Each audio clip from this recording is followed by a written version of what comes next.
Hello viewers, welcome back to my channel. कैसे हैं आप सब? आई होप आप सब ठीक होंगे एंड हमेशा की तरह पॉजिटिव फील कर रहे होंगे। आपको हमेशा ही लाइफ में पॉजिटिव फील करना है, बिकॉज पॉजिटिव फील करने भर से ही लाइफ में पॉजिटिविटी आनी शुरू हो जाती है। सो आज जो हम रीडिंग करेंगे वो होगी लेट नाइट थॉट्स पर, एंड ये रीडिंग भी हमेशा की तरह टाइमलेस एंड कलेक्टिव है। सो जितना आपसे रेजोनेट करे उतना रखें, बाकी को जाने दें, खुद को जबरदस्ती एज्यूम ना करें रीडिंग में प्लीज। एंड ये रीडिंग जब कभी भी आपके सामने आएगी आपसे रेजोनेट करेगी, बिकॉज ये एक टाइमलेस रीडिंग है मेरी सभी रीडिंग्स की तरह। एंड इस रीडिंग को कोई भी पर्सन देख सकता है, किसी भी उम्र का। So let's shuffle the cards. Divine please guide करें मेरे व्यूअर्स के पार्टनर की लेट नाइट थॉट्स क्या है मेरे व्यूअर्स के लिए। डिवाइन प्लीज गाइड करें।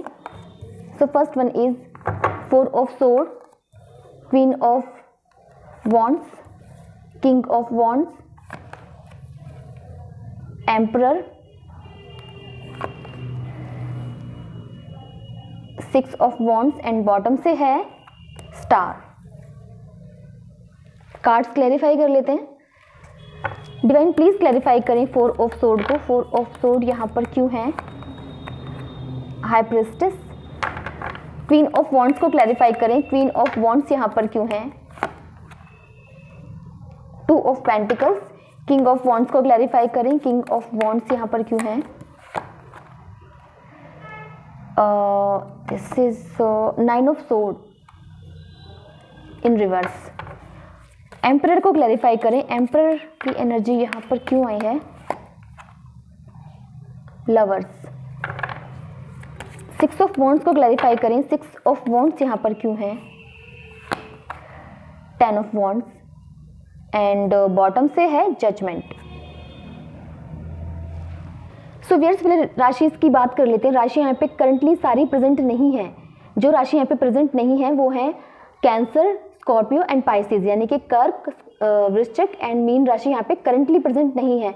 जो राशि यहाँ पे स्ट्रांगली निकल कर आई है वो है मेष राशि, मिथुन राशि एंड कुंभ राशि, यानी कि एरीज, जेमिनी एंड एक्वेरियस। कुछ नंबर भी मुझे आपके लिए इंपॉर्टेंट नजर आ रहे हैं, वो है 4, 6, 17, 2 एंड 10 एंड 20 ऑल्सो। आप इन नंबर्स को किसी तरह रिलेट कर सकते हो अपनी रिलेशनशिप के साथ। सो व्यूअर्स रीडिंग स्टार्ट करते हैं। फर्स्ट ऑफ ऑल जो मुझे यहाँ पे एनर्जी गेट हो रही है वो ये है कि मुझे ऐसा लगता है कि आप दोनों में ब्रेकअप है या नो कॉन्टेक्ट है, और ये किस वजह से है। यहाँ पर मुझे थर्ड पार्टी सिचुएशन नजर आ रही है। थर्ड पार्टी मुझे ऐसा लगता है कि फैमिली है। यहाँ पे कोई फादर फिगर मुझे नजर आ रही है जो कि मे बी आपके पर्सन के फादर अगेंस्ट है आप दोनों के रिलेशनशिप के। इसी वजह से आपके पर्सन ने जैसे कि आपको छोड़ दिया, बिना सोचे समझे आपको अचानक से छोड़ा है ना। एंड उन्हें जैसे ऐसा लगा था तब कि आपको कोई फर्क नहीं पड़ेगा। मुझे ऐसा लगता है कि आपकी रिलेशनशिप काफ़ी सही चलती हुई आ रही थी और बीच में कभी ब्रेकअप या नो कॉन्टैक्ट की ऐसी सिचुएशन कभी आई नहीं थी। तो उन्हें यही लगता था कि आपको कोई फ़र्क नहीं पड़ेगा। उन्हें जैसे अंदाज़ा नहीं था कि हार्ट ब्रेक में कितना पेन होता है, तो उन्हें यही लगा था कि कोई बात नहीं, कुछ नहीं होगा, मूव ऑन कर लेगी, मूव ऑन कर लेगा। एंड उन्हें अपनी फैमिली के साथ ही मूव ऑन करना था, मीन्स उनके अगेंस्ट वो नहीं जा सकते थे। बट आप दोनों के लिए लवर्स की एनर्जी निकल कर आई है, तो मुझे यही नज़र आ रहा है कि आप दोनों प्यार बहुत करते हो एक दूसरे से। एंड आपके पर्सन आपको स्टॉक करते हुए नज़र आ रहे हैं आजकल मुझे। तो वो रातों को मे बी आपकी पिक्चर्स देखते हैं, पुराने चैट पढ़ते हैं, ऐसा कुछ मुझे यहाँ पे नज़र आ रहा है। एंड रातों को सोते ही नहीं है, मीन्स सोते ही नहीं तो ये सभी करते हैं कि आपकी पिक्चर्स देखना, पुराने चैट को पढ़ना, आपको मिस करना। और आपकी एनर्जी ऐसी है कि आप जैसे बिल्कुल शांत हो, आप जैसे उनकी लाइफ से बिल्कुल जा चुके हो। मीन्स जब से आप दोनों में ब्रेकअप या नो कॉन्टैक्ट हुआ है तो आपने जैसे बिल्कुल भी उनसे बात नहीं की, एक बार भी नहीं किया, कोशिश भी नहीं किया, बिल्कुल शांत नजर आ रहे हो मुझे। एंड यही वजह है कि आपके पर्सन आपसे बात करना चाहते हैं और आपको स्टॉक कर रहे हैं। आपकी एनर्जी मुझे ऐसी भी नजर आ रही है कि आप ना कुछ एक्शन लेना चाहते हो। मीन्स मुझे ऐसा लगता है कि आप दोनों में ये जो ब्रेकअप है इसको काफ़ी टाइम हो चुका है, तो अब आप चाहते हो कि अब आप कुछ एक्शन लो अपने लिए, लेकिन फिर भी जगल करते हुए नजर आ रहे हो, कंफ्यूज हो कि आपको एक्शन तो लेना है, बट बिल्कुल प्रैक्टिकल होके लोगे या इमोशनल होके लोगे। मतलब समझ नहीं पा रहे कि क्या करूं, क्योंकि मुझे ऐसा लगता है कि आप अपने पर्सन को भूल नहीं पा रहे हो, अभी तक भूले नहीं हो, अभी भी जैसे उनकी यादों से निकले नहीं हो, है ना। तो एक प्रैक्टिकल होकर एक्शन लेना आपके लिए थोड़ा मुश्किल हो रहा है। एंड आपके पर्सन को जैसे जैसे चीज़ें रियलाइज़ हो रही हैं तो उन्हें गिल्टी, एक रिग्रेट की फीलिंग भी आने लग गई है, क्योंकि पहले उन्हें क्या लगता था कि कुछ फ़र्क नहीं पड़ेगा, दोनों के लिए शायद यही लगता था उन्हें कि कोई फ़र्क नहीं पड़ेगा, लेकिन जब उन्हें एहसास होने लगा है ना, कि वो रातों को जागते हैं, आपको मिस करते हैं, वो भी पेन में नज़र आ रहे हैं, एंड उन्हें आपके पेन का एहसास हो गया, तो एक बोझ में है कि मैंने अपने पर्सन के साथ कितना गलत किया, और वो इस बोझ में भी नज़र आने की, क्योंकि मुझे ऐसा लगता है कि आपसे बात करना चाहते हैं, आपकी तरफ आना चाहते हैं, बट उनके लिए इतना ईजी नहीं है। उन्हें ऐसा लगता है कि अगर मैं ऐसा करता हूँ तो उसमें मुझे विक्ट्री मिलेगी, अगर मैं अपने पर्सन से बात करता हूँ तो क्या मैं वो सब उसे दे पाऊँगा जो वो एक्सपेक्ट करती है या करता है, क्योंकि उन्हें उनकी फैमिली को मनाना पड़ेगा। उन्हें यही लगता है कि क्या मैं अपनी फैमिली को मना पाऊँगा, क्या फिर रिलेशनशिप फिर से वही हो जाएगी, तो उन्हें जैसे कि इतना ईजी नहीं लगता, तो वो एक जैसे कि ना इस बोझ के तले जैसे दबे जा रहे हैं, ये वाली एनर्जी है। आपके पर्सन की जैसे हीलिंग चल रही है, एंजल्स भी चाहते हैं कि आपके पर्सन हील हो। मुझे ऐसा लगता है कि ये जो आप दोनों में ब्रेकअप या नो कांटेक्ट हुआ है, ये इसी वजह से हुआ है कि आपके पर्सन को चीज़ें समझ में आए। मुझे ऐसा लगता है कि आपके पर्सन पहले बहुत एक इमेच्योर पर्सन थे, है ना, तो अब उनकी हीलिंग हो रही है, उन्हें समझ में आ रहा है कि चीज़ें कैसी होती हैं, क्या होती हैं, है ना। सो व्यूअर्स और चेकआउट करते हैं।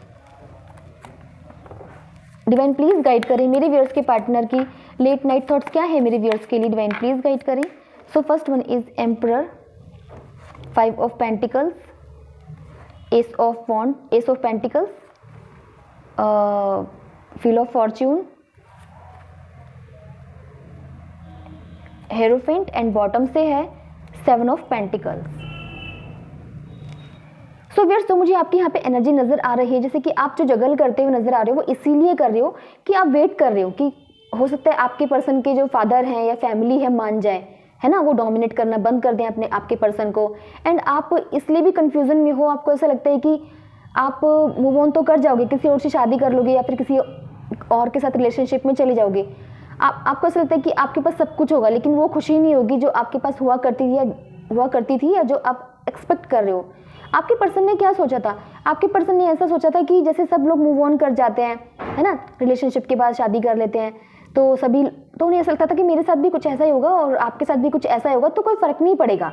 बट आपके पर्सन अब जैसे कि ना अपनी फैमिली को इतना ओबे नहीं करना चाहते या फिर ओवर वेटिंग एनर्जी में ओवर वेटिंग एनर्जी में वो रहना नहीं चाहते। क्यों? क्योंकि उन्हें एहसास हो चुका है कि आप दोनों लवर्स हो, है ना, उन्हें समझ में आ गया कि आप उनके सोलमेट हो। तो वो क्या चाहते हैं, वो जैसे किसी डिवाइन टाइम का वेट नहीं करना चाहते, वो भगवान के ऊपर सब कुछ छोड़ना नहीं चाहते। उन्हें जैसे समझ में आ गया कि भगवान भी तभी मदद करेंगे जब वो खुद की मदद करेंगे, तो वो एक्शन की एनर्जी में आते हुए नजर आ रहे हैं कि मुझे ही खुद करना पड़ेगा, मुझे ही सब कुछ बदलना पड़ेगा या फिर मुझे एक्शन लेना पड़ेगा, है ना, मनाना पड़ेगा। ऐसे बैठे रहने से कुछ नहीं होगा। आपकी पर्सन की एनर्जी ऐसी है। आपके पर्सन को क्यों लगता है ऐसा कि अगर वो आपकी तरफ आते हैं, आपसे बात करते हैं, तो आप मे बी आपको वो खुशी ना दे पाएँ जो आप एक्सपेक्ट कर रहे हो। क्यों? क्योंकि आप दोनों में डिफरेंसेस हैं। मे बी आप दोनों में रिकन्सिलेशन हो जाए, आप दोनों फिर से बातें करो, फिर से रिलेशनशिप में आ जाओ, लेकिन उसका क्या फ़ायदा, है ना। उन्हें यही लगता है कि इतने डिफरेंसेस हैं आप दोनों में, फैमिली नहीं मानेगी, बहुत मुश्किल है फैमिली को मनाना, है ना। तो इसी वजह से आपके पर्सन जैसे आपकी तरफ आते हुए भी जैसे वो नहीं आ पा रहे हैं, उन्हें एक बोझ फील हो रहा है कि मैं क्या करूँ, है ना, कैसे करूँ। एंड आपके पर्सन ने जैसे डिसाइड कर लिया कि उन्हें कुछ ऐसा एक्शन लेना है जिसका आउटकम बहुत पॉजिटिव हो। वो किसी को भी हर्ट नहीं करना चाहते, ना अपनी फैमिली को हर्ट करना चाहते हैं, ना आपको हर्ट करना चाहते हैं। सो वी आर चेकआउट करते हैं कि उनका नेक्स्ट एक्शन आपकी तरफ क्या होने वाला है। डिवाइन प्लीज गाइड करें मेरे व्यूअर्स के पार्टनर का नेक्स्ट एक्शन मेरे व्यूअर्स की तरफ क्या होगा। डिवाइन प्लीज गाइड करें। So first one is 10 of wands, 7 of wands, 6 of pentacles, 4 of sword, and bottom से है हाई प्रिस्टेस। आपके पर्सन को ऐसा लगता है कि प्लानिंग कर रहे हैं कुछ, वो चाहते हैं कि वो आपसे शादी करें, उनका घर हो, है ना, ऐसी एनर्जी है उनकी, और आप दोनों खुश रहें, ऐसी एनर्जी है उनकी। ऐसा वो सोचते हुए नजर आ रहे हैं मुझे। एंड वो एक स्टैंड तो लेना चाहते हैं। यहाँ पे 7 ऑफ वॉन्ड्स की एनर्जी यहाँ पे यही शो कर रही है कि वो स्टैंड तो लेना चाहते हैं, फाइट करना चाहते हैं, तो फैमिली के अगेंस्ट जाना चाहते हैं, बात करना चाहते हैं उनसे, बट उन्हें ये एक बहुत मुश्किल काम नज़र आ रहा है। उन्हें ऐसा लगता है कि इतना ईजी नहीं है जितना सोचने में लगता है, और उन्हें ऐसा लगता है कि आप बिल्कुल शांत हो, आपके बारे में कुछ पता ही नहीं है, आप क्या सोच रहे हो, क्या कर रहे हो, आपके बारे में आपके पर्सन बिल्कुल भी नहीं जानते हैं। दूसरी तरफ उनकी फैमिली है जिन्हें कोई फ़र्क पड़ता ही नहीं है उनकी लाइफ में क्या चल रहा है, वो कितनी दुखी हैं, है ना, उनकी लाइफ बर्बाद हो रही है। तो जैसे कि उन्हें ऐसा लगता है कि मेरी फैमिली को कोई फ़र्क नहीं पड़ता मैं कितना दुखी हूँ, सुखी हूँ, मेरी लाइफ में क्या चल रहा है। तो यही सब बातें कि उन्हें जैसे मजबूर करेंगी अपनी फैमिली के अगेंस्ट जाने के लिए, एंड फिर भी उन्हें ऐसा लगेगा कि इतना ईजी भी नहीं है। सो व्यूअर्स मुझे उनका नेक्स्ट एक्शन यही नज़र आ रहा है कि वो फैमिली को पहले मनाएंगे। अगर फैमिली मान जाती है तो वो आपसे भी बात करेंगे। सो चेकआउट करते हैं कि आपके पर्सन आपसे कहना क्या चाहते हैं। डिवाइन प्लीज़ गाइड करें मेरे व्यूअर्स के पार्टनर मेरे व्यूअर्स से क्या कहना चाहते हैं। डिवाइन प्लीज़ गाइड करें। So first one is you broke my heart. वो कहना चाहते हैं कि तुमने मेरा दिल तोड़ा। वो कहना चाहते हैं कि मुझे बहुत रिग्रेट है, मैंने तुमसे झूठ बोला।